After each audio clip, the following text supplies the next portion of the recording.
So guys this is Rahul and welcome back to micro classes. Haryana की जो कुछ ये यूनिवर्सिटीज हैं हमारी, इनकी बीएड की रेगुलर क्लासेज चल रही है।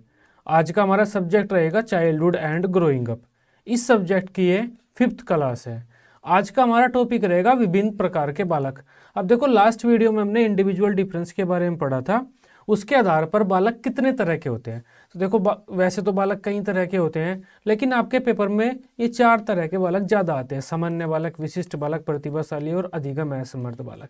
तो इनके बारे में पूछा जाता है और शॉर्ट क्वेश्चन में पूछा जाता है।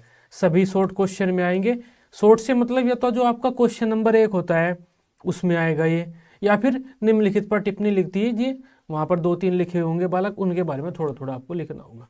तो लॉन्ग में इतने ज़्यादा नहीं आते हैं, शॉर्ट क्वेश्चन के बारे में इनसे पूछा जाता है कि सामान्य बालक, विशिष्ट बालक कौन होते हैं, प्रतिभाशाली बालक, मंदबुद्धि बालक, या फिर अधिगम कठिनाइयाँ। अधिगम की कठिनाइयों को ही हम बोलते हैं अधिगम असमर्थताएं, अधिगम असमर्थ बालक। ठीक है, इनके बारे में अभी पढ़ेंगे। बाकी जो बच्चे नोट्स वगैरह की क्वेरी कर रहे हैं, ये नंबर दिया हुआ 9528219270, जो भी आपकी यूनिवर्सिटी है उसके अकॉर्डिंग आपको नोट्स मिल जाएंगे। इस नंबर पर आप व्हाट्सएप पर मैसेज कर दीजिए। तो चलो अपने टॉपिक की तरफ बढ़ते हैं, विभिन्न प्रकार के बालक। अब देखो, लास्ट वीडियो में हमने इंडिविजुअल डिफरेंसेस के बारे में पढ़ा था, व्यक्तिगत विभिन्नताएं, जिनमें हमें पता चला था कि संसार के कोई भी 2 बालक बिल्कुल एक जैसे नहीं है, हर बालक अलग अलग है। मतलब सब व्यक्तियों में कुछ ना कुछ विभिन्नताएं होती हैं। अब उन विभिन्नताओं के आधार पर अगर हम बालकों का विभाजन करते हैं तो हमें सामान्य रूप से 2 बालक प्राप्त होते हैं। पहला general children, general child, normal children जिसे हम बोलते हैं। दूसरा स्पेसिफिक चिल्ड्रन, या फिर हम इसे स्पेशल चिल्ड्रन भी बोल देते हैं।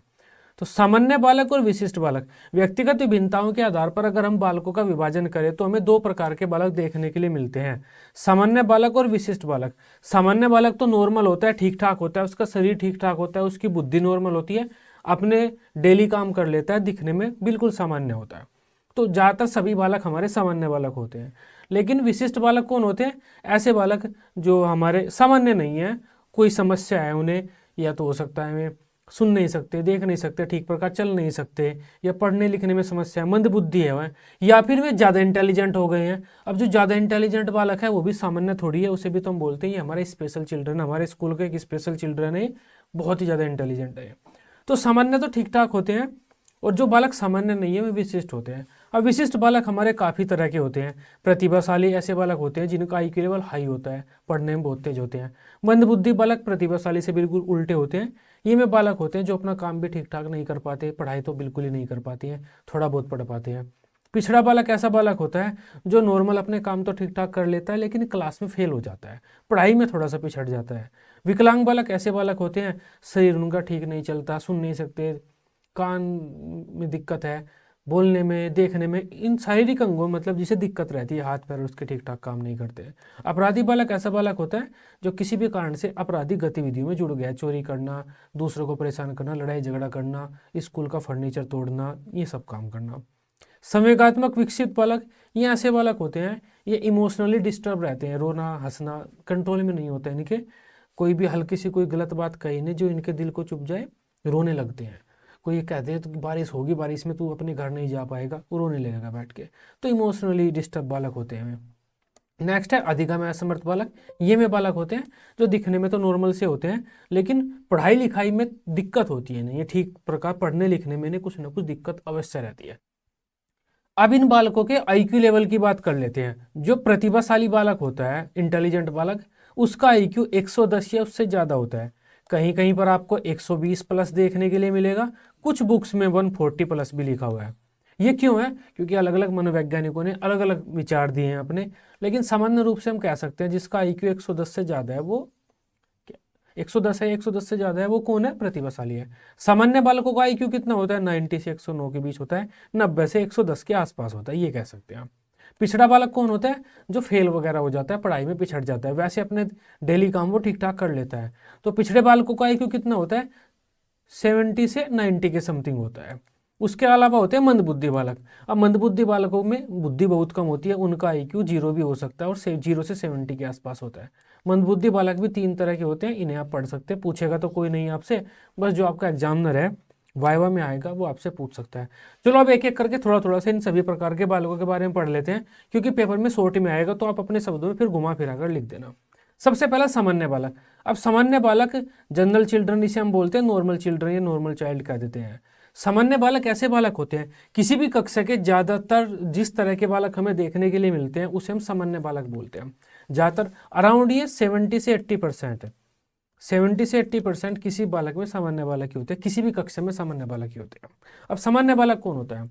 ऐसा बालक जिसका शरीर ठीक ठाक है, अपने दैनिक कार्य ठीक ठाक कर लेता है, बुद्धि भी उसमें ठीक ठाक है जितनी होनी चाहिए, न तो ज़्यादा है न कम है, उसे किसी भी कार्य को करने में किसी विशेष कठिनाई का सामना नहीं करना पड़ता, मतलब वो जस्ट सिंपल है, नॉर्मल है, जैसे दूसरे सामान्य बच्चे वैसा ही वो है। तो ऐसा कोई भी बालक जो कोई भी विशेष गुणों का प्रदर्शन नहीं करता, दूसरों की भांति सामान्य बना रहता है, तो वह सामान्य बालक कहलाता है। सामान्य बालक नॉर्मल क्लास में आते हैं, नॉर्मल पढ़ते हैं, पास होते हैं अपना ठीक ठाक नंबरों से और क्लास में से चले जाते हैं।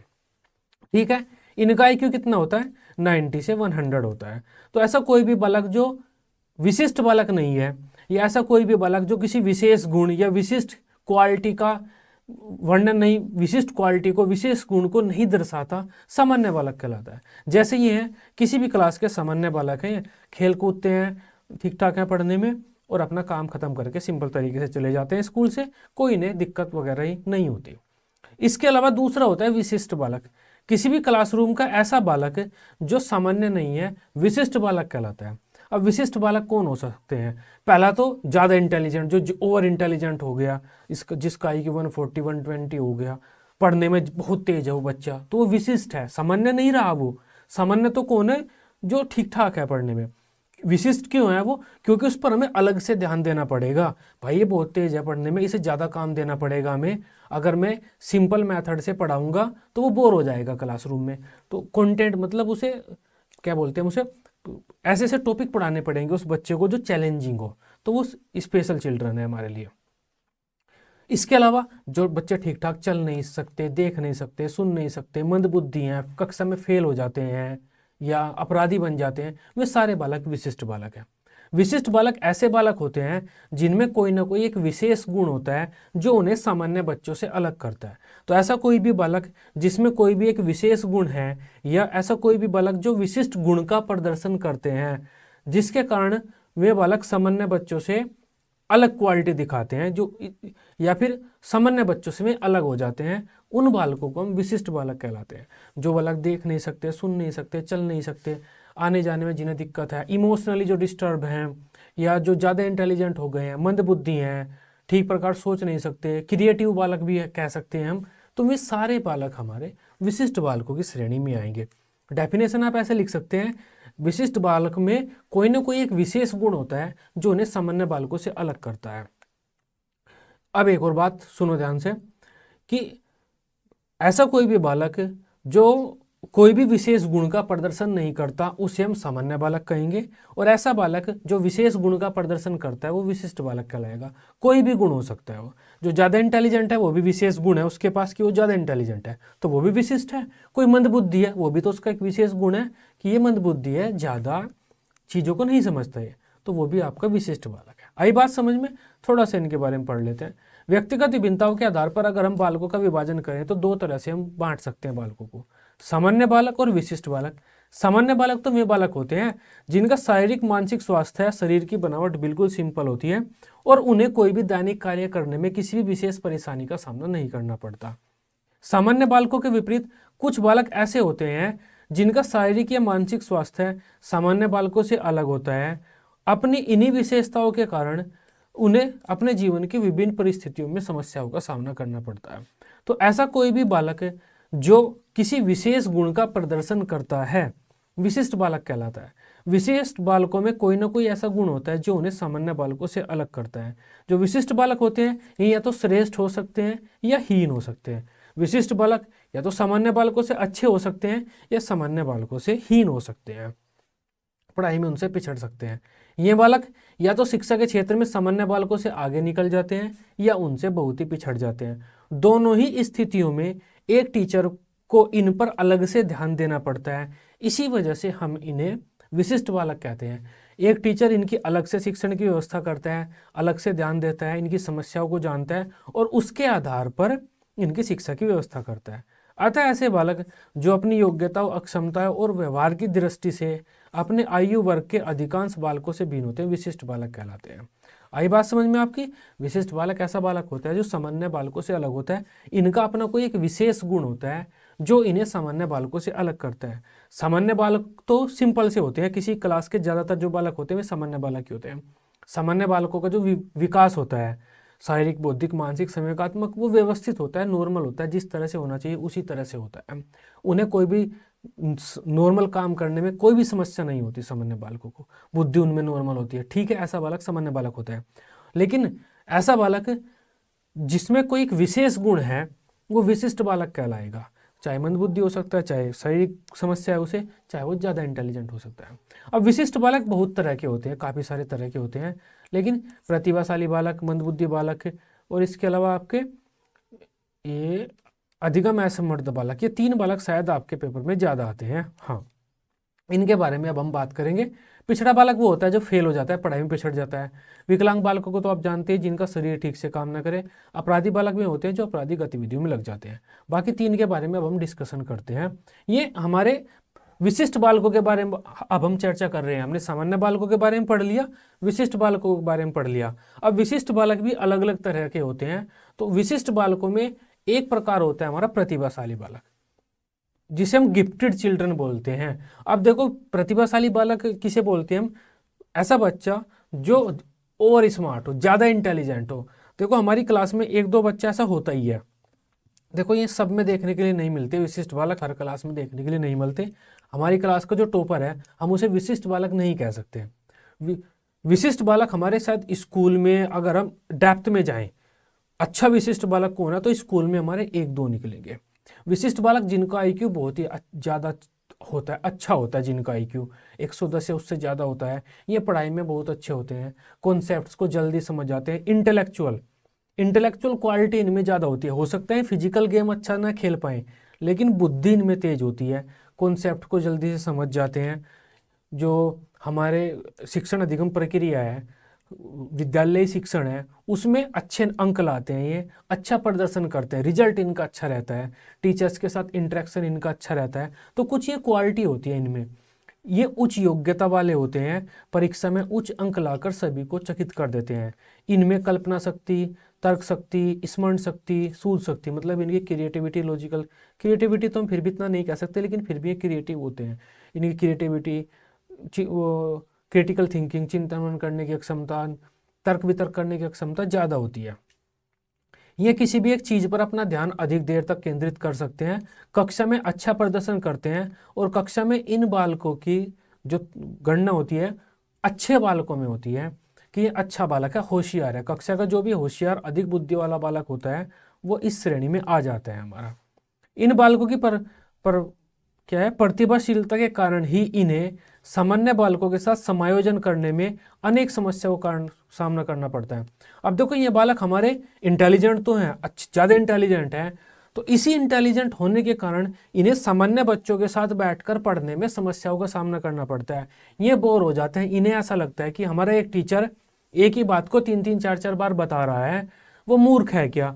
क्योंकि हम इस बात को एक बार में ही समझ गए थे, तो ये बार बार क्यों बता रहा है? इन्हें समस्याओं का सामना करना पड़ता है, इसलिए एक टीचर को इन पर अलग से ध्यान देना पड़ता है, इन्हें एक्स्ट्रा काम देना पड़ता है। इन्हें ब्लैक बोर्ड साफ करना, तुम ये करो, वो करो, या फिर इन बच्चों का टेस्ट लो, इन सब की कॉपी कलेक्ट करो, या प्रैक्टिकल में इन सबको ये इंस्ट्रूमेंट दो। इन्हें एक टीचर को एक्स्ट्रा काम देना पड़ता है और इन्हें बिजी रखना पड़ता है, नहीं तो ये आलतू फालतू की चीज़ें सोचने लगते हैं। एक बालक होता है हमारा मंदबुद्धि बालक। तो ऐसा बालक जिसकी बुद्धि का पूरा विकास नहीं हो पाया है उसे हम मंदबुद्धि बालक कहते हैं, मानसिक रूप से पिछड़े बालक कहते हैं, या मानसिक मंदन भी इसे हम कहते हैं, अलग अलग नामों से जानते हैं। मेंटली रिटार्डेड चिल्ड्रन बोलते हैं इंग्लिश में, मेंटल रिटार्डेशन, इस तरह के बालक होते हैं ये। इन बालकों को हम सामान्य भाषा में पागल भी कह देते हैं कि ये थोड़ा सा दिमाग से ऐसा ही है, पागल है थोड़ा सा, इसकी बुद्धि का पूरा विकास नहीं हुआ है, आम बोलचाल की भाषा में। आई बात समझ में?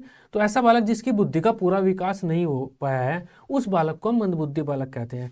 ये बालक ज़्यादा पढ़ नहीं पाते हैं, ज़्यादा से ज़्यादा 5वीं 6ठी कक्षा पास कर पाएंगे, उससे ज़्यादा नहीं। बहुत से बालक तो इतनी भी नहीं कर पाते हैं।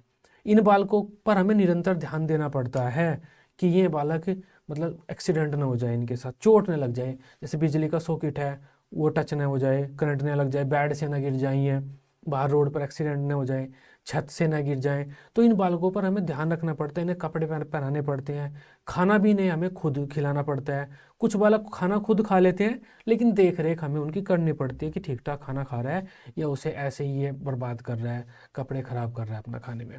इनका जो IQ होता है वो 70 या उससे कम होता है। इन बच्चों का IQ 0 भी हो सकता है।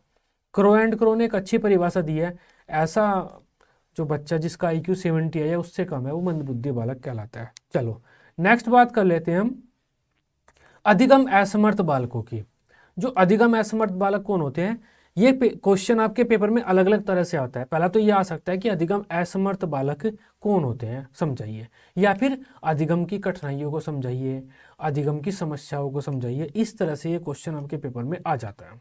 अब इसके बारे में थोड़ा सा समझो।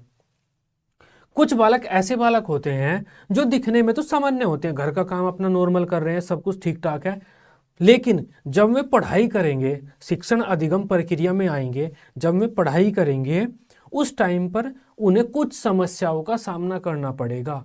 ऐसे बालकों को हम अधिगम असमर्थ बालक बोलते हैं। मतलब अधिगम की प्रक्रिया में वे अपने आप को असमर्थ महसूस करते हैं, अधिगम असमर्थ बालक, और उनकी इस स्थिति को अधिगम असमर्थता, अधिगम कठिनाइयां बोलते हैं। आई बात समझ में? जैसे एक बालक है, वो दूसरों के साथ अच्छे से घुलता मिलता है, समाज में उसके अच्छे दोस्त हैं, घर पर अपना जो डेली काम है वो अच्छे से करता है, लेकिन जब वो पढ़ता है, पढ़ने बैठता है, तो हो सकता है वो जो लिखित सामग्री है उसे ठीक से न पढ़ पाए, या अपनी बात को ठीक से दूसरों को न बता पाए, या उसे लिखने में दिक्कत आती है, स्पेलिंग लिखने में दिक्कत रहती है उसे, या फिर वो मैथ के क्वेश्चन ठीक से न कर पाए।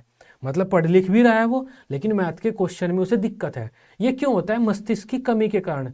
हमारा जो न्यूरोलॉजिकल सिस्टम है ना, न्यूरॉन्स वगैरह हमारे मस्तिष्क की किसी कमी के कारण कुछ बालकों को शिक्षण अधिगम प्रक्रिया से संबंधित कुछ क्रियाओं को करने में कठिनाइयों का सामना करना पड़ता है।